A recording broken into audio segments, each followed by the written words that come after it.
And we were talking a little bit before the show started about, and I always, the lady down south that passed away. Elaine Douglas. Elaine Douglas. I don't know. I have a conscious block with Elaine.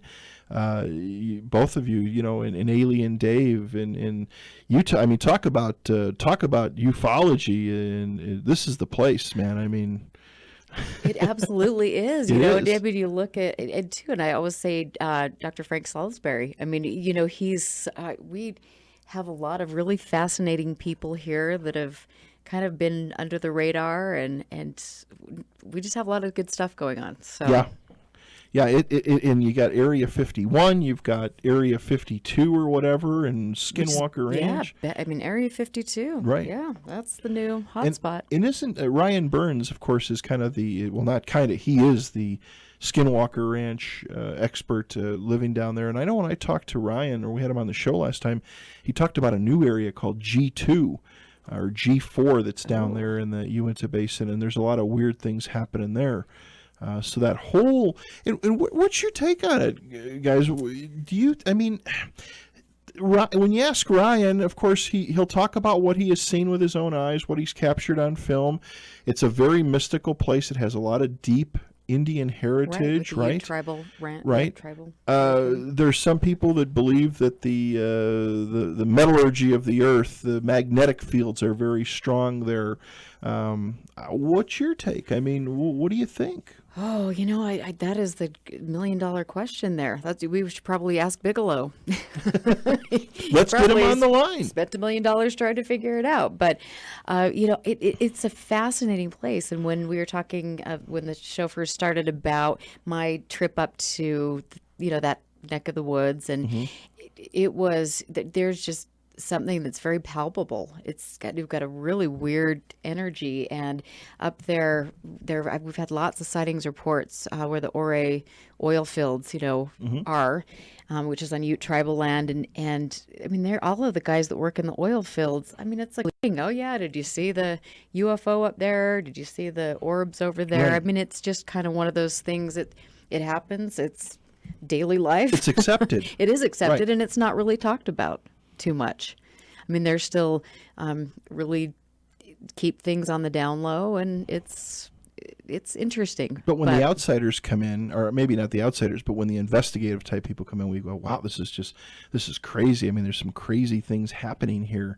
And there's a lot of activity down there. People seeing, Ryan telling me that, and I'm sure you've heard the same story, you see a little stream of light open up out of nowhere and like a portal, and something comes out. Steps out of it. Yeah. I mean, I remember going to, the MUFON meeting that Marley put on, and Dave and Ryan were there. And I was just mesmerized to hear Ryan talk about, the men in black that have come onto his property with really strange equipment. I mean, literally men in black. And he's got video footage of this, and pictures of strange animals that Right. It's amazing.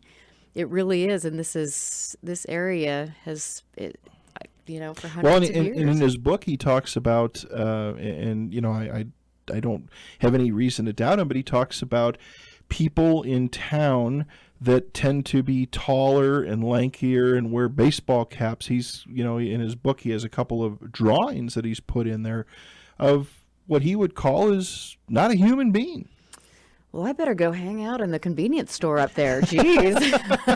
Yeah, I think it was somebody walking around in a Cincinnati Reds hat or something. Ooh. And you could tell just by looking at this individual that there was something Off.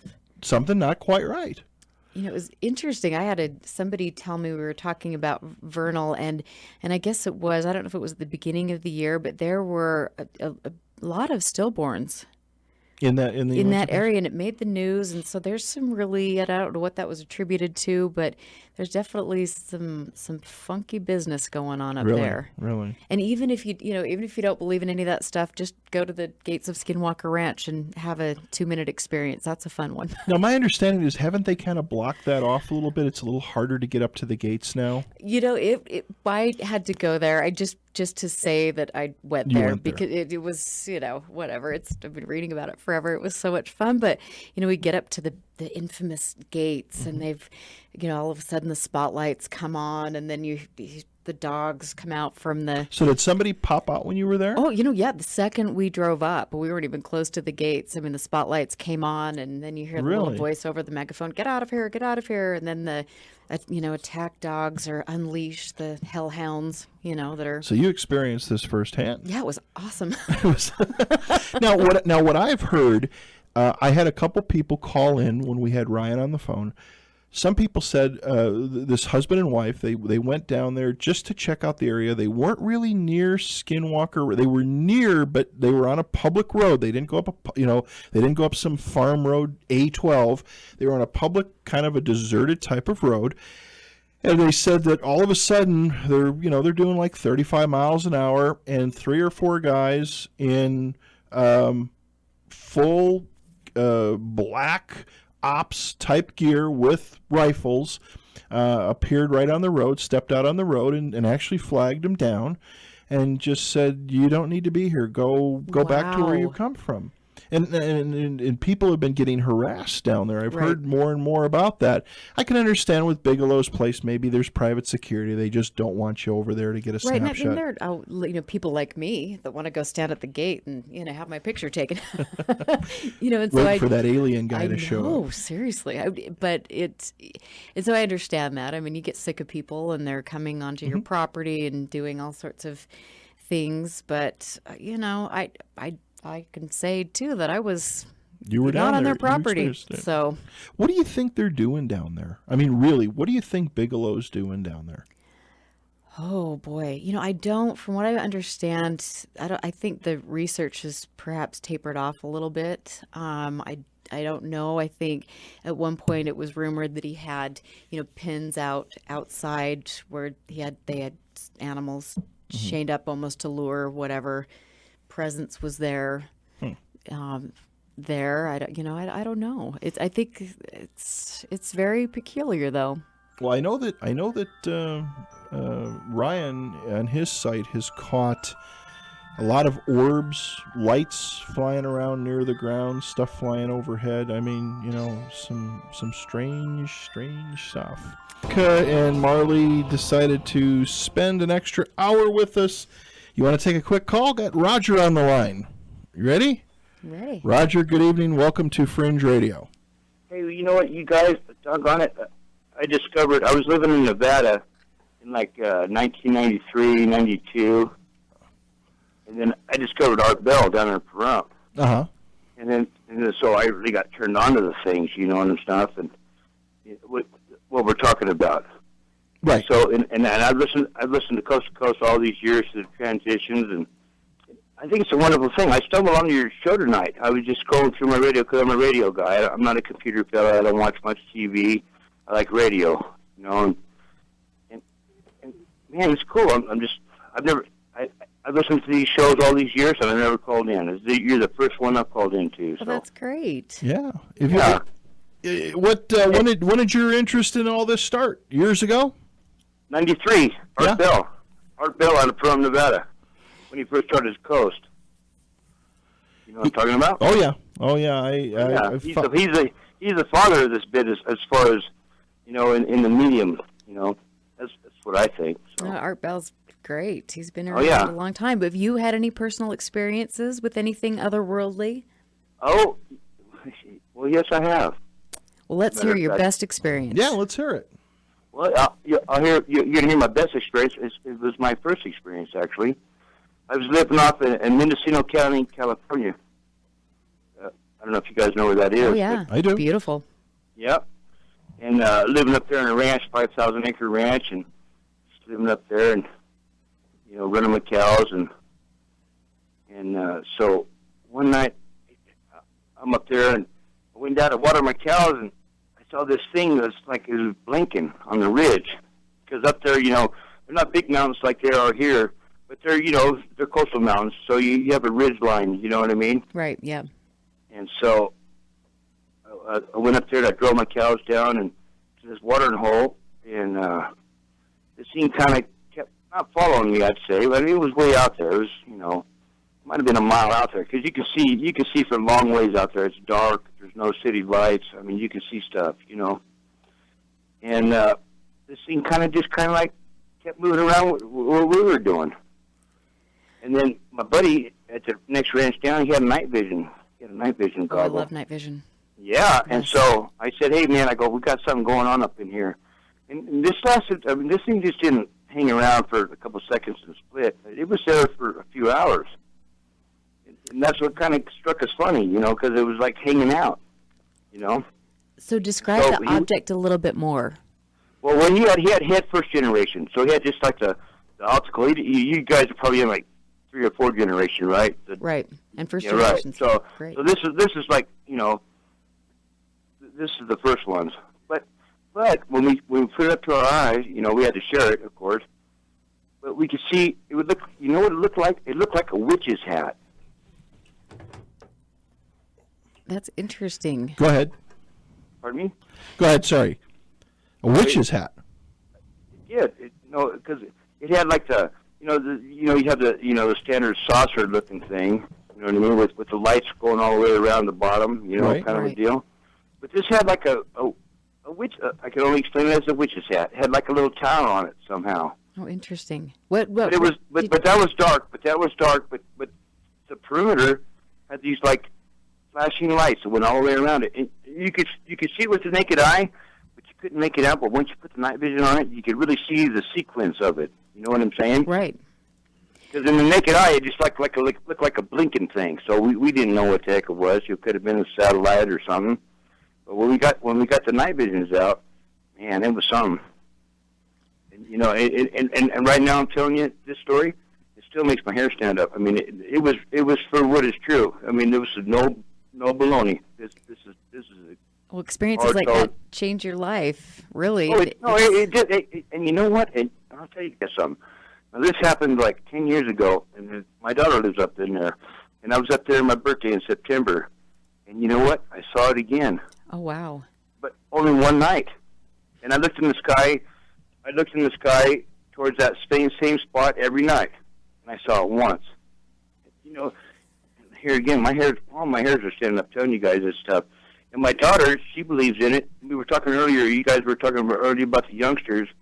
I believed in this stuff for over 20, 25 years. And my kids are in their late 20s, early 20s, mid 20s. They got 4 kids. But they're into it. I mean, they're not, it's not a poo-poo thing, I mean, Well, that's good. It shouldn't be. It's very... It's good to see young people to be open-minded about it, Roger. That's exactly. the thing. No, and that is the thing. And that is the thing. And you know what? And I think there's a lot more youngsters out there than we really realize.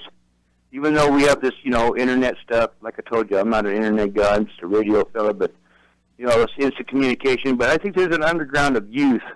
That love Mother Earth, Mother Gaia. You know what I mean? Absolutely. And let's hope so, because we certainly haven't. Oh, I know there is. So- Up there in that Mendocino country, guaranteed. There's a big community of them kids up in there. Big time. Youngsters. That's great. Yep. I think we've raised lots of kids We that have, take we have. things for granted and are pretty selfish. So They we are. need, it's Well, great to hear that. So what do they call them? The millenniums? Is that the way it rolls? The indigo, this Indigo Well, children? see, I know about the indigos. I like to see my kids as the indigos, but so what's the timeline on that generation, the indigos? I know my kids are indigos. I know they are. They're every one of them. I got a little hippie girl. I got a finance guy, and I got a like little. My youngest is just like a running life. But hey, we all come together and we all believe in this stuff. Well, that's great.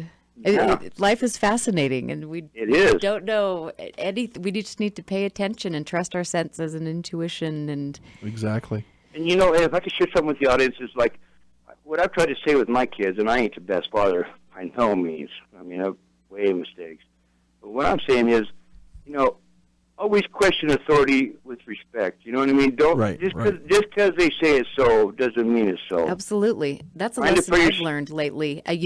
Through my own personal experiences, is that we are too naive and we take things at face value from our elected officials, and we Right. really, Well, as good citizens, we need to I pay don't know how old you attention. are, but we've been conditioned, like, to trust, but things have changed. We've taken a whole night, everything, the Illuminati, the New World Order. I mean, whatever. I mean, I'm not trying to be a conspiracy fellow, but I've thought about all these things for over 25 years, and like I said, tonight's the first time I've ever called the show, and I'm glad I found you guys. I know, I really we're am. glad. I am really glad I found you. Well, we're here every Saturday night. Roger, we're going to let you go. We've got a couple others stacked up behind Okay. you, but have a happy holiday, and thank you for calling in. Nice talking to you. Hey, thank you guys. Bye, Take Roger. care. Good night. All right. All right. Caller, good evening. Welcome to Fringe Radio. Hey, how you guys doing? Good, how are you? Hey, I'm doing great. I was appreciating that phone call just now because I got turned on to Art Bell as well, probably around 1995, maybe 96. And, I think he carries a lot of weight with me, the way he does his show, and he's coming back in January, I believe in January, to the radio after a long hiatus. So I'll be looking forward to that. I'm just glad you guys are doing what you're doing as well. I just found you guys, just like Roger. Well, And thank you. We've been yeah. doing it. We've been doing it we're going into our 5th year of doing this. Oh, wow. And Okay. we're here every Saturday night from 6 till 10 p.m. Salt Lake time. Okay, well, I just got an opinion and a Sure. story that happened to me. I just kind of believe that we're kind of like an intermittent species amongst many that are like us, and we just happen to be the ones that occupy the exterior of the planet. There's probably something going on under the planet as well as underneath Mars, and I believe there was other civilizations on other planetoids, that have come and since gone, and they just kind of hold on, the last remnants of them, and when they do, we just happen to be here. Yeah. And at the time they are, and the reason why they don't come and meet on the White House lawn is because, they don't really have that as an agenda, Right. to make it a part of their business to talk to us, and it's not to be rude, by any means. But it's just the way things roll is the kind of way that I think they, if they had an opportunity to say so, they'd probably say, it's just the way it rolls. Sorry, guys, not to be rude.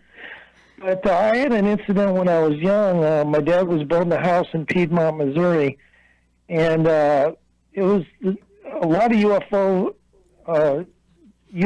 were being seen in the southern Missouri area at the time, and it was making the news. People were out with their telescopes on their cars and looking up in the night sky. And the first actual study on UFOs by a college, a professional study on UFOs, took place from Cape Girardeau, from a professor from Cape Girardeau, Missouri, studying the phenomenon. Yeah, and so we were driving down the road one day, and my dad, like I say, was building a house down in Piedmont, Missouri. And the road went on for miles in front of you and miles in back. It was straight, and all of a sudden something just created a giant wind and almost blew the Jeep over. Wow. Yeah, and my dad had to slam on the brakes. And, we're looking all around for the truck that just passed us or whatever, And there was nothing on the road in front of us, behind us. And I was only about 9 years old. I go, Dad, where's the car? Where's the truck at? He goes, he didn't say anything. He just looked over. Actually, he didn't even look over. My mom looked over to my dad, and she goes, Jim? And he goes, yeah, I know. And their eyes were just kind of fading off up into the sky, and I couldn't see because I was in the back of the Jeep. But anyway, the wind that it created blew two wheels of the Jeep almost, off the ground, and almost, like I say, blew the Jeep over. Well, anyway, another day, I was out investigating a pond, which was only a couple hundred feet from our house that we were building in Piedmont, Missouri. And I thought I saw something to my left. And so I went to look over, And as soon as I did, whatever it was like a beige color evaporated in front of my eyes, and all of a sudden I was no longer next to the pond. And I was like, oh my God, I'm in the middle of the woods. There's tree falls everywhere around me in a big circle, which really threw me for a loop because not only is the pond no longer there, but I'm in the middle of the woods in a middle circular tree fall location where there was no trees in a perfect circle area. Wow. And I was starting to panic. My heart was racing. And, I was like, oh my God, and I was listening to the hammering of my dad working on the house, and I couldn't hear it. So I just tried to gather my composure, and I took a little time out and started walking, hesitantly, and I started to hear very faintly the knocking, the hammering, but very faintly. So I was very far away from the house. In fact, so much so that I couldn't really hone in on the hammering as well as I thought I could because it was ricocheting off hills and stuff. And so finally I started gaining bearing on the location. It took me about an hour of walking. And then I started getting closer, and finally I got to a point where it was no longer ricocheting, the sound was no longer ricocheting, and I was definitely headed in the right place. I finally found the house. I went to my dad and I said, Dad, you're never going to believe what just happened. He goes, well, what? And he goes, and I go, well, I was out by the pond and I thought I saw something. And when I looked up, the next thing I know, I'm in the middle of the woods and I didn't see your house or the house or anything. Yeah. He goes, now come on, son. And he goes, but you know what? That is a little weird because something weird happened to me. And I go, what, Dad? And he's not the kind of guy to talk about anything weird or anything at all. And he goes, I was sitting here hammering on the top of the house. There was no framing on the top. The attic was to go next, so it was just a big flat part of the house. And he was hammering away, he told me, and a big, what he thought was a bird shadow went over him, but it was so big, it scared him so much he didn't even want to look up at it because it was so big. But when he finally did, there was nothing there. And I go, Dad, really? And I go, what direction was it headed? And he pointed right towards the pond. Oh, my gosh.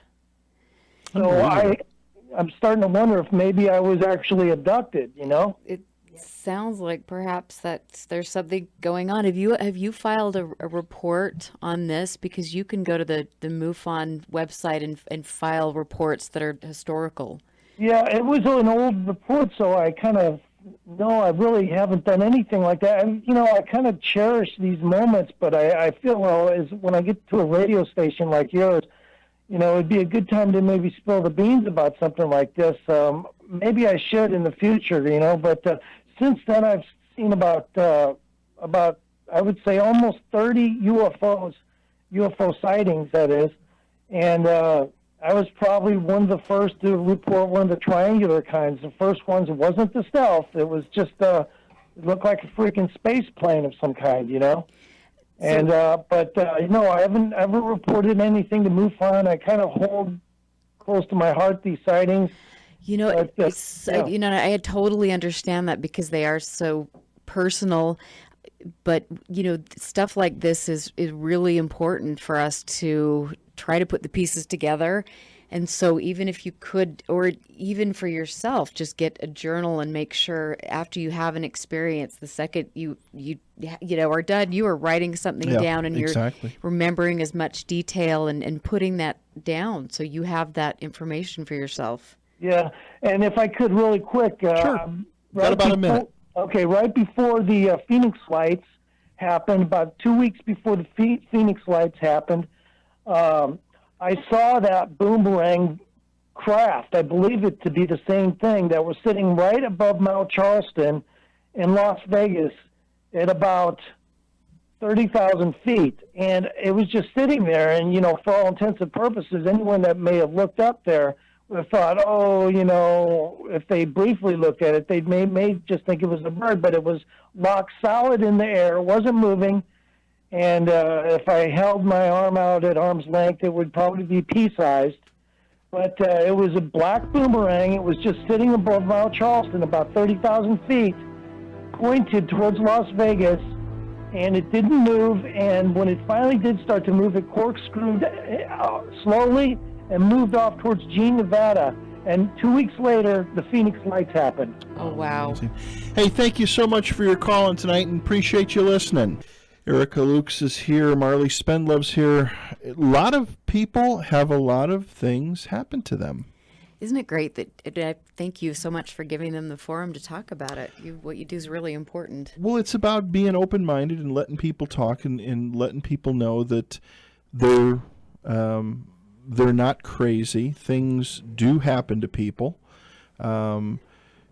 Whether if you're a non-believer, that's okay. I mean, there's a lot of non-believers. There's a lot of skeptics out there. There's debunkers too. But I think a lot of times, though, I think there are people that are just scared. It's like some I think you're right. Psychological self-defense thing. No, you're right.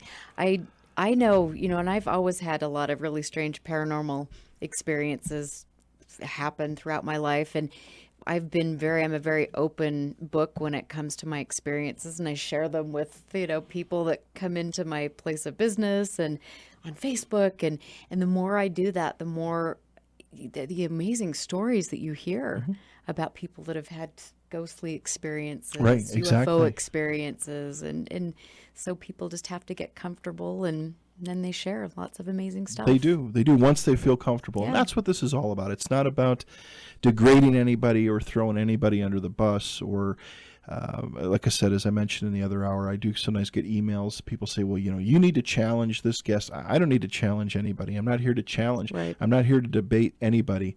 I have my own beliefs.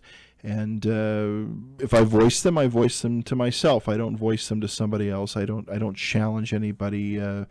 I have a real hard time with that, and I don't know. Maybe that gets you a little higher in the ratings thing, but I think that all in all, it's better to let people talk and let people make their own decisions. What they feel is right or wrong, or who is telling the truth or telling a story, and it's all. I think when you talk about these subjects too, you're talking about something fringy, and right away, like the one gentleman called and said, "Well, I can't recollect some time."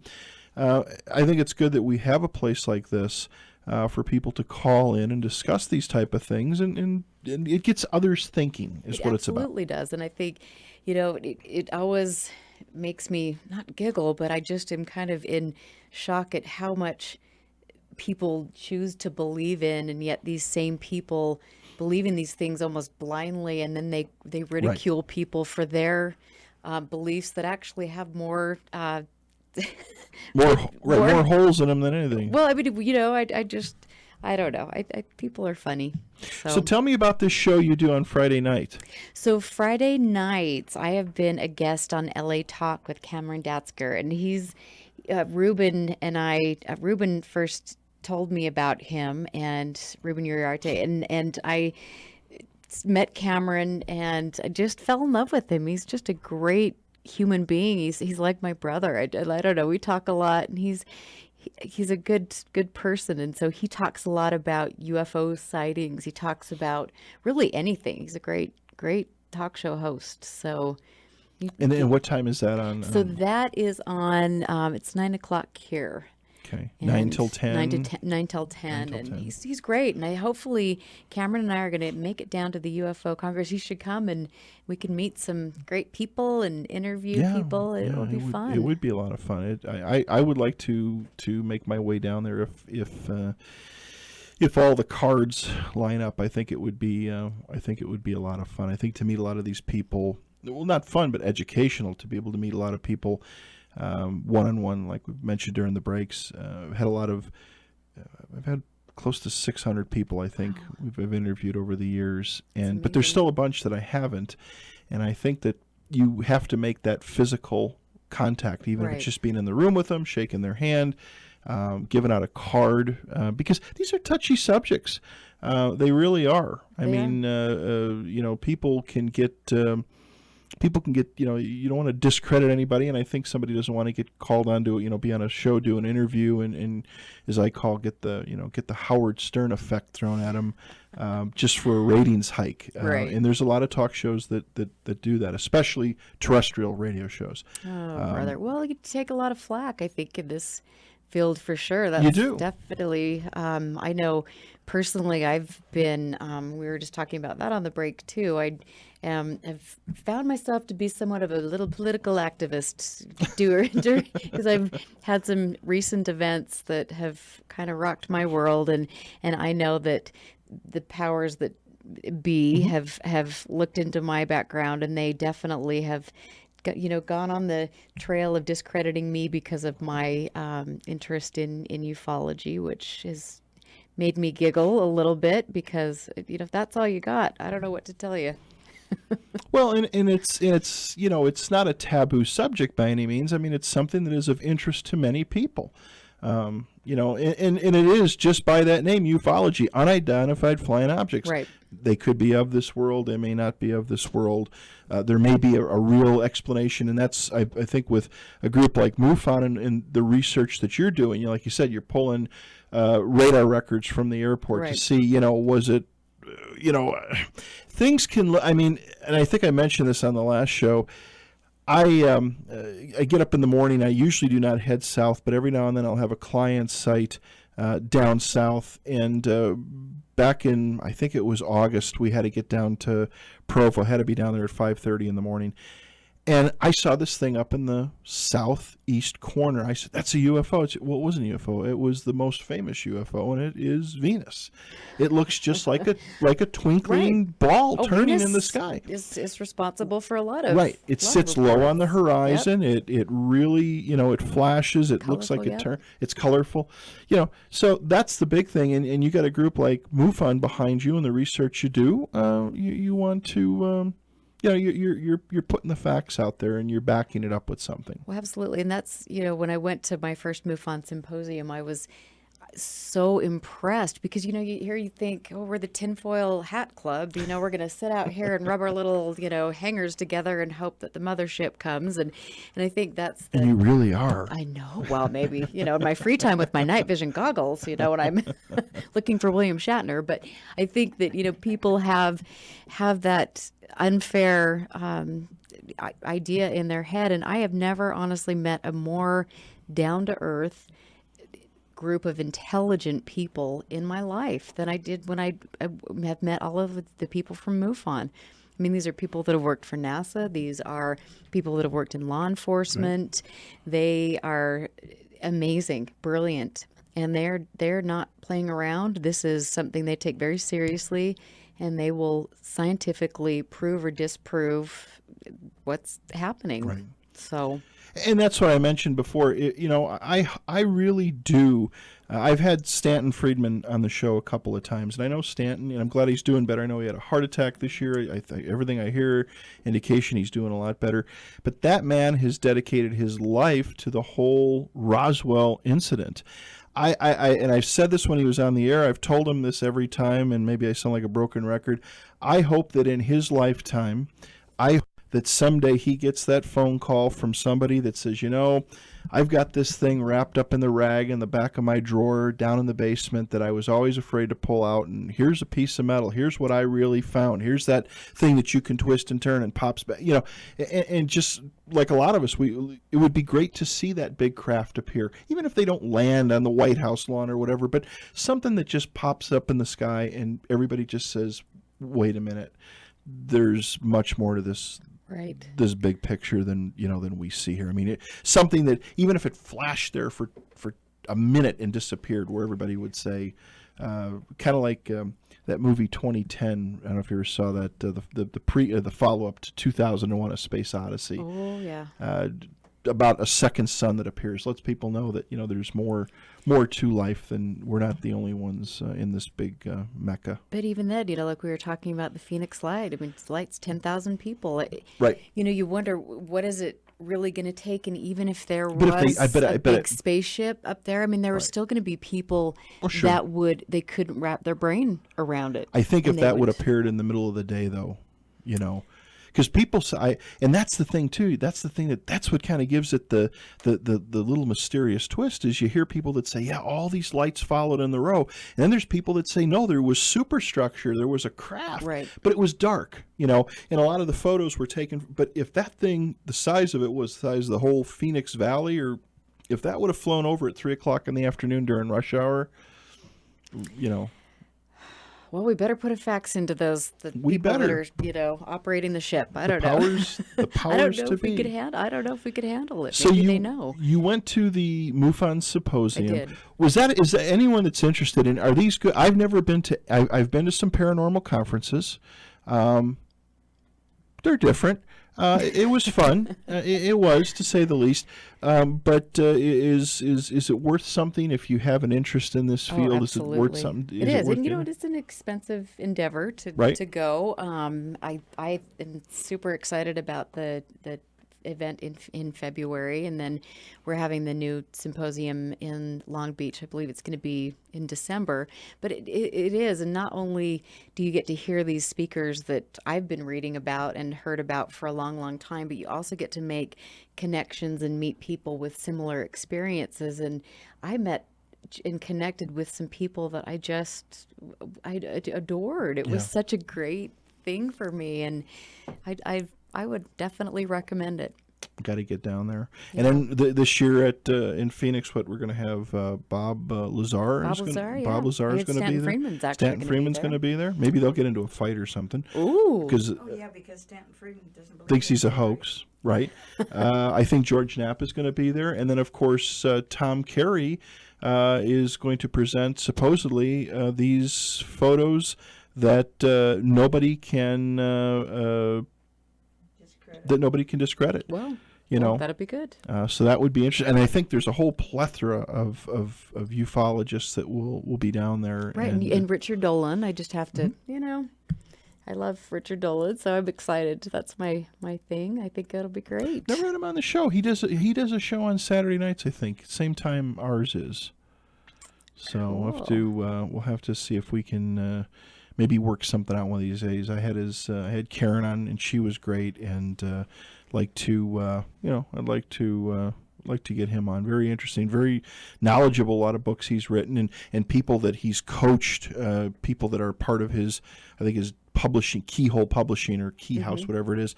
He's brought a lot of great people together great.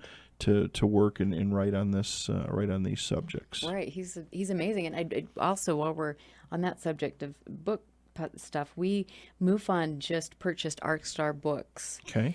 And so it's a great way for us to try to raise money. But the books on the UFO subject, got some paranormal books. It's fantastic. So go check that out on the MUFON website. And then we also have rare and out of print collectibles.